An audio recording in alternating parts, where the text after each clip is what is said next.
Hey guys, I'm going to show you how to fix Gmail send button not working. So first, refresh Gmail. So refresh the Gmail page and try composing the email again. If that doesn't work, close Gmail and reopen it. So swipe it up and swipe it away, then reopen Gmail and see if that works.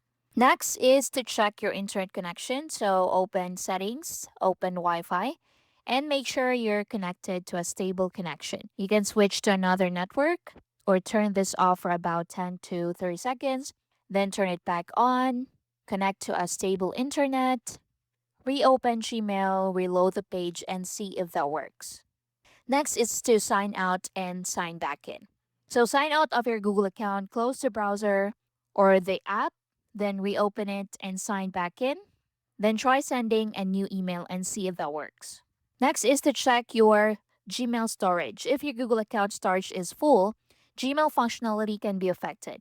Check your available Google storage and free up space if necessary. If you're using browser, you can also try using another browser. Like if you're using Chrome, you can try Edge, Firefox, or another supported browser. If Send works there, the issue is likely browser specific. And that's basically it. Thank you for watching.